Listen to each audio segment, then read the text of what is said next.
오늘 우리에게 주시는 하나님의 말씀은 욥기 36장의 말씀입니다. 엘리후는 나이가 어린 사람이었습니다. 그래서 다시 한번 욥에게 양해를 구하게 되는데요. 2절 말씀 제가 읽어보겠습니다. 나를 잠깐 용납하라. 내가 그대에게 보이리니 이는 내가 하나님을 위하여 아직도 할 말이 있음이라. 엘리후는요, 자기가 나이가 어리니까 자신을 좀 잠깐 용납해 주라고 다시금 욥에게 부탁을 하고 있습니다. 그러면서 이렇게 어림에도 불구하고 양해를 구하며 말을 하는 이유가 뭐라고 얘기하고 있습니까? 하나님을 위해서라고 그렇게 말을 하고 있습니다. 3절에 보니까 내가 먼 데서 지식을 얻고 나를 지으신 이에게 의를 돌려 보내리라. 먼 곳에 있는 지식까지 동원하여서, 그러니까 자신의 가지고 있는 모든 지식을 동원하여서 자신을 지으신 하나님께 의를 돌려드리려고 한다라고 말하고 있는 겁니다. 욥은요, 자신의 의로움을 강조하다가 그만 자신이 하나님보다 더 의롭다고 말하는 꼴이 되고 말았습니다. 욥은 새 친구가 말한 것처럼 죄로 인해 고난받는 것은 아니었습니다. 하지만 욥이 자신의 의로움을 내세우다가 그만 하나님보다 자신이 더 의로운 것처럼 말한 것이 문제였습니다. 이에 대해서 엘리후는 하나님을 위하여 말을 하고 있는 거죠. 하나님께 다시 그 의를 돌려드리려고 말을 하고 있는 겁니다. 우리도 불신자들과 대화를 나눌 때 불신자들이 하나님께서 과연 의로우신 분이신가라고 따져 물을 때가 있습니다. 하나님께서 의로우신데 왜 세상에 악한 자들이 잘 되는 것이냐는 거죠. 그리고 정직하고 성실한 이들이 왜 더 어렵게 살고 있느냐는 것이죠. 그러면서 그들은 이렇게 부조리한 세상을 만든 하나님은 존재하지 않거나 의로우신 하나님이 아니시라고 결론을 맺곤 합니다. 이런 얘기를 들으시면 성도님들은 어떻게 하십니까? 물론 그냥 같이 대화를 안 나눌 수도 있겠지만 우리는 하나님의 의로우심을 열심히 변호하게 되는 것이죠. 엘리후가 그런 겁니다. 욥이 자신의 의로움을 너무 열심히 변호하면서 하나님이 자신을 관역 삼으셨다고 말합니다. 그러면서 하나님은 너무 큰 능력이 있는 분이니까 자신이 어떻게 할 수 없다라고 합니다. 마치 하나님께서 그의 힘의 능력으로 사람들을 마음대로 억압하고 또 고난 주는 분으로 그렇게 욥은 묘사하고 있는 겁니다. 욥은 이렇게 의로운 자신에게 고난을 주신 하나님보다 자신이 더 의롭다고 은연중에 말하고 있는 것이 된 거죠. 이런 상황 속에서 엘리후는 나이가 어리지만 가만히 있을 수 없었습니다. 하나님을 위하여서 하나님의 의로움을 나타내고 싶었습니다.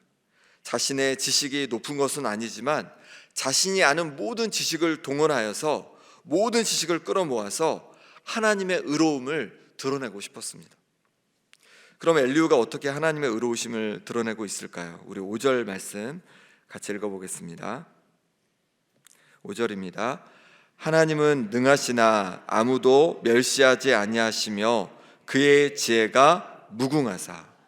하나님은 능력이 있으십니다. 온 세상을 하나님께서 창조하셨고 온 세상을 다스리고 계십니다. 사람들은요, 힘이 생기고 능력이 생기면 어떻게 합니까? 그 힘과 능력으로 약한 자들을 억압하고 멸시하는 경향이 있습니다. 하지만 우리 하나님은 그 힘과 능력으로 사람들을 멸시하는 분이 아니십니다. 억압하는 분이 아니십니다. 폭군과 어진왕이 어떤 차이가 있을까요? 둘 다 힘이 있습니다. 하지만 폭군은 기준이 없습니다. 백성들이 잘하고 잘못하고는 상관없이 자신의 마음대로, 자신의 감정대로 백성들을 벌주고 백성들을 억압합니다. 하지만 어진왕은 어떻습니까? 기준이 분명히 있습니다. 그리고 그 기준대로 백성을 돌보고 다스립니다.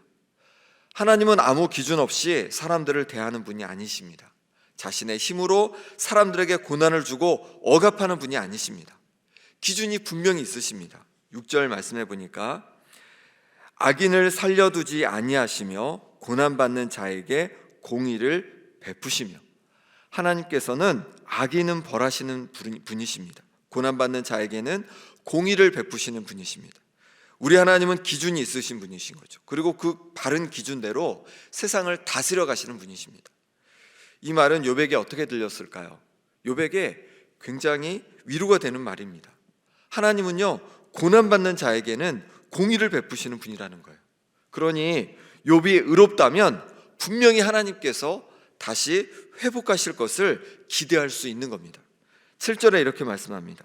그의 눈을 의인에게서 떼지 아니하시고 그를 왕들과 함께 왕좌에 앉히사 영원토록 존귀하게 하시며, 하나님께서는 의인에게 눈을 떼지 않으십니다.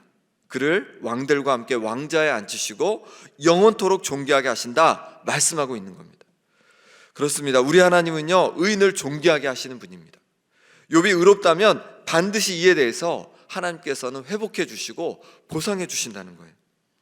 하나님께서 욥을 다시 존귀하게 세워주실 거라고 말씀하고 있는 겁니다. 우리 하나님은 기준 없이 당신 마음대로 사람들을 억압하고 멸시하는 분이 아니십니다. 하나님의 바른 기준으로 공의롭게 세상을 다스리는 분이십니다. 그러니 낭망하지 마시기 바랍니다. 우리가 믿음의 길을 걸어갈 때 절망하지 마시기 바랍니다. 우리 하나님께서 기뻐하시는 선한 길을 걸어갈 때, 하나님을 의지하며 기도하며 나아갈 때 낙심하지 마시기 바랍니다. 하나님께서는 우리의 믿음과 우리의 수고와 우리의 눈물과 우리의 기도를 다 보고 계신 분이십니다. 우리의 믿음과 수고와 눈물과 기도를 기억하십니다. 그리고 때가 되면요, 우리를 존귀하게 세워주실 줄 믿습니다. 시편 73편은요 아삽의 시입니다. 아삽은 73편에서 자신이 거의 넘어질 뻔했다라고 말하고 있습니다. 왜냐하면 악인의 형통함을 보았기 때문입니다.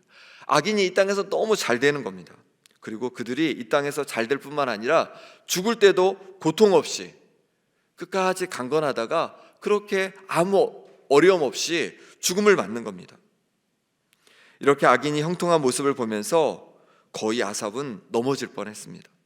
무엇보다도 하나님을 예배하고 하나님을 성실하게 섬긴 자신은 육체가 아주 쇠약해졌고 마음도 너무 연약해져 있는 상황이었습니다.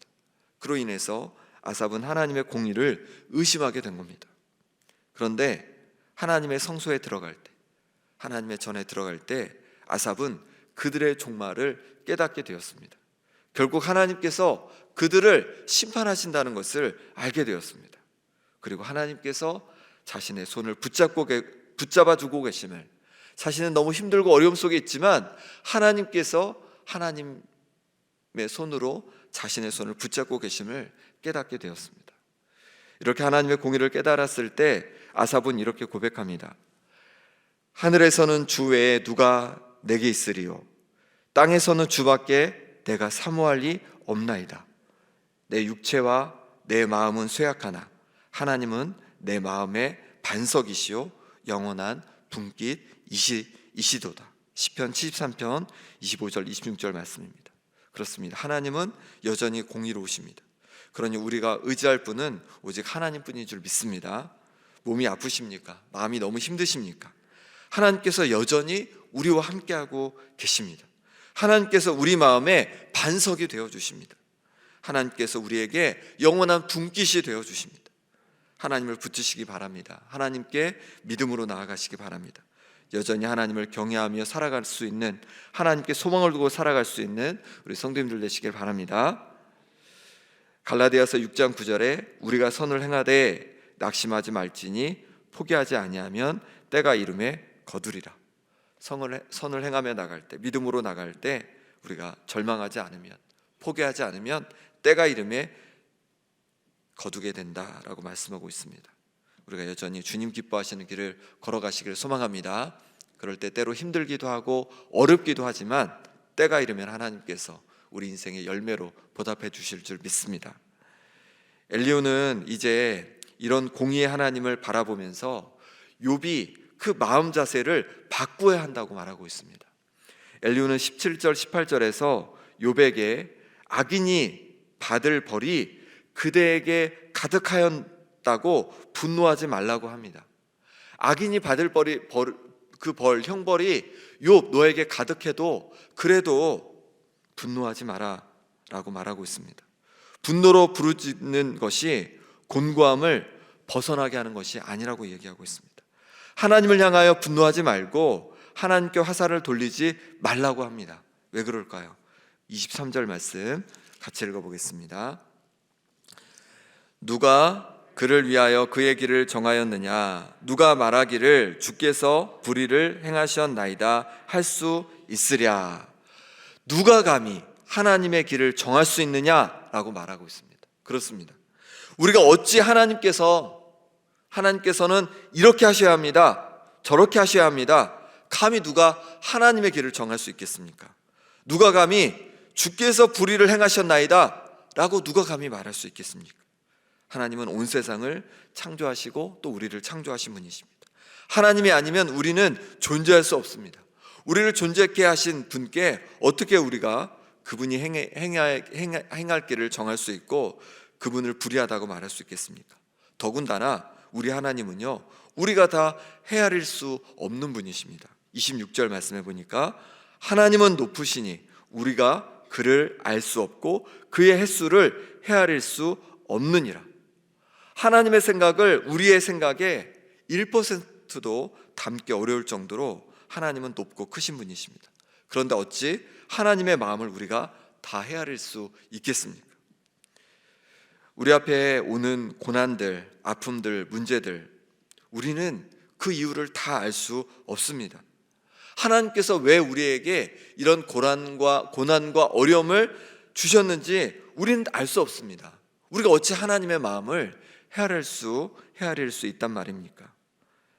그럼에도 우리가 기억할 것은 하나님은 우리가 앞서 살펴본 대로 공의의 하나님이시라는 사실입니다. 공의로 세상을 다스리는 분이십니다. 공의의 하나님을 바라보며 하나님의 때가 있음을 기억하며 여전히 선한 길을 걸어가는, 믿음의 길을 걸어가는 성도님들 되시기를 소망합니다. 여전히 하나님의 선하심을 믿는 가장 확실한 그런 믿음의 길이 있습니다. 24절 말씀 같이 읽어보겠습니다. 그대는 하나님께서 하신 일을 기억하고 높이라, 잊지 말지니라. 인생이 그의 일을 찬송하였느니라. 아멘. 바로 무엇입니까? 찬송입니다. 감사입니다. 어렵지만, 힘들지만, 문제가 있지만, 고난이 있지만 여전히 공의로 세상을 다스리시고 우리를 사랑하시는 하나님 아버지를 믿음으로 바라보는 겁니다. 믿음으로 바라보며 우리를 인생을 인도해 가시는 그 하나님께 감사로 찬양으로 올려드리며 나가는 겁니다. 그렇게 믿음으로 나아갈 때 하나님께서 어려움 속에, 고난 속에서도 우리의 길을 인도해 가시며 그리고 우리 가운데 행하시는 놀라운 공의의 하나님을 우리는 맛보게 될 줄 믿습니다. 함께 기도하겠습니다. 이 시간에 기도하실 때 세상을 바른 기준으로 공의로 다스리시는 주님을 바라봅니다. 때로 문제와 어려움 앞에서 낭망하고 절망하는 것이 아니라 믿음으로 주님을 바라보며 찬송하는 인생 되게 하여 주옵소서. 하나님 아버지, 내게 이런 어려움과 문제가 있지만 하나님께 감사하기로 결단하며 나아갑니다. 찬송하며 결단하기로 나아갑니다. 이 시간 우리의 믿음의 고백을 담아서 함께 기도하겠습니다. 하나님 아버지, 세상의 악한 이들이 아버지는 잘되고 형통한 것으로 보이고 또 믿음으로 살아가는 또 내 자신이 너무 힘들고 어렵다 느껴질 때가 있습니다. 하지만 여전히 하나님께서 온 세상을 공의로 다스리고 계신 줄 믿습니다. 공의로 다스리는 주님을 이 시간 믿음으로 다시 바라봅니다. 하나님 아버지, 내게 있는 문제와 어려움 때문에 절망하고 낙담하며 살아가는 것이 아니라 믿음의 주님을, 믿음으로 주님을 하나님 아버지 바라보겠습니다. 감사하며 주님을 바라보겠습니다. 찬송하며 주님을 바라보겠습니다. 하나님 아버지, 연약하고 또 아버지 하나 부족한 이 마음 가운데 주여 함께하여 주옵소서. 믿음을 더하여 주옵소서. 믿음을 더하여 주옵소서. 그래서 아버지 하나님 고난 속에서도 어려움 속에서도 주님을 찬양하며 주님께 감사하며 영광 돌리게 하여 주옵소서. 하나님, 우리에게 문제가 있고 어려움도 있지만 우리에게 부어주신 또한 많은 은혜가 있습니다. 주님께서 우리에게 부어주신 그 은혜들, 또 부어주실 그 은혜들을 바라보며 감사와 찬송으로 응답하며 나아가는 우리의 인생 되게 하여 주시옵소서. 하나님, 우리를 붙잡아 주옵소서. 하나님, 우리의 마음을 붙잡아 주옵소서. 우리의 마음을 바꾸어 주옵소서. 우리의 삶의 태도를 바꾸어 주옵소서. 원망과 절망이 아니라 감사와 찬송으로 응답하는 우리의 삶의 모습 되게 하여 주옵소서. 하나님, 우리를 붙잡아 주옵소서. 우리를 인도하여 주시옵소서. 지금 우리 한 번 더 기도하실 때 앞에 놓인 우리 대학 입시와 취업을 준비하는 자녀들을 위한 기도 카드를 보시면서 기도하겠습니다. 이름 한 명 한 명을 불러가시면서요, 이들의 비전을 향해 담대히 나아가도록, 또 주님 주시는 평안함으로 준비한 모든 것을 발휘하도록, 또 모든 결과를 맡기고 감사하는 믿음을 주시도록, 집중력과 체력과 정신력을 주시도록, 또 취업과 진학의 길을 통해 하나님께 영광 돌리는 자녀들 되도록 끝까지 믿음의 길을 걸어가도록 우리 이름 한 명 한 명을 불러가면서 함께 기도하겠습니다. 하나님 아버지, 시간에 기도하며 나갑니다. 대학 입시와 또 취업을 준비한 우리 자녀들을 위해 기도합니다. 고다의 고요섭, 고은수, 강민준, 구수민, 권하연, 김석원, 김성호, 김성미, 김세훈, 김시은, 김영선, 김예원, 김온유, 김윤, 김준섭, 김태균, 김효성, 노경민, 유승민, 유시찬, 문채윤, 문채원, 박인영, 박주민, 애초원, 서고은, 서혜민, 송은초, 송지호, 신우진, 유찬호, 윤사나, 이동현, 이정기, 임건우, 정자은, 정재우, 정준민, 정하진, 조세훈, 조어진, 진시훈, 핀, 진혜린, 최태건, 추도현, 한서연, 허태호, 황다영, 49명의 하나님 아버지, 하나님의 자녀들을 하나님 만져주시기를 원합니다. 이들이 정말로 비전을 향해서 담대히 나아가게 도와주시고, 하나님 아버지 주님 주시는 평안함으로 말미암아 준비한 모든 것을 잘 발휘해가게 하여 주옵소서. 모든 결과를 하나님께 맡기며 감사하는 믿음을 허락해 주시고, 집중력을 더하여 주시고, 체력을 붙잡아 주시고, 정신력을 붙잡아 주시며 건강을 하나님 지켜 주시옵소서. 그래서 남은 기간 동안에 하나님 아버지 맡겨진 것을 잘 감당해 갈 수 있도록 도와주시고, 또 취업과 진화의 길을 통해 하나님께 영광 돌리는 자녀들 낼 수 있도록 하나님 역사하여 주시옵소서. 하나님 아버지, 우리 자녀들, 우리 손주들 하나님께서 꼭 붙잡아 주셔야 되겠습니다. 하나님, 이들을 하나님 붙잡아 주셔서 때로 어려움이 있지만, 힘듦이 있지만 절망하는 것이 아니라 믿음으로 주님을 바라보게 하여 주시고, 그럴 때마다 날마다 그 입술에 하나님 향한 감사와 찬양이 넘쳐가게 하여 주옵소서. 하나님 아버지, 하나님의 능력의 손으로 붙잡아 주옵소서. 권능의 손으로 함께하여 주옵소서. 그래서 주님을 온전히 붙잡고 의지하며 살아가는 우리 자녀들 될 수 있도록 하나님 역사하여 주시옵소서. 하나님 함께하여 주시옵소서. 하나님 아버지, 세상을 살아가면서 악한 사람들이 오히려 더 잘 되는 것 같고, 주님을 알지 못하는 자들이 더 평안한 것 같을 때가 있습니다. 또 우리는 너무 힘들고 공고함을 느낄 때가 있습니다. 하지만 하나님 아버지, 여전히 공의로 세상을 다스리시는 하나님 아버지를 믿음으로 바라보기로 결단합니다. 하나님, 우리를 다시 회복하실 때가 있음을, 우리를 다시 강건케 하실 때가 있음을, 우리를 첫 놀라운 영광의 천국으로 인도하실 때가 있음을 우리가 믿음으로 바라보게 하여 주옵소서. 그러게 그 믿음으로 바라볼 때 감사와 찬송의 인생이 될 수 있도록 하나님 우리를 붙잡아 주옵소서. 49명의 우리 자녀들이, 손주들이 이제 입시와 취업을 준비하고 있습니다. 하나님 아버지, 이들 가운데 지혜를 더하여 주시고, 건강을 더하여 주시고, 정말로 총명함을 더하여 주셔서 하나님 남은 기간을 잘 준비하고 그 앞길을 하나님께서 인도하여 주옵소서. 좋은 결과가 있게 하여 주시고, 하나님 아버지, 무엇보다도 믿음으로 주님을 붙잡고 살아가는 우리의 귀한 자녀들 될 수 있도록 역사하여 주옵소서. 이제는 우리 주 예수 그리스도의 은혜와 하나님 아버지의 지극하신 사랑과 성령의 위로 교통하심이 어떤 어려움 속에서도 공의의 하나님을 바라보며 믿음으로 감사하며 살기로 다짐하는 함께 모인 모든 성도들과 이제 입시와 취업을 준비하는 우리 자녀들 그 앞길 가운데 영원히 함께 하시기를 간절히 축원하옵나이다. 아멘.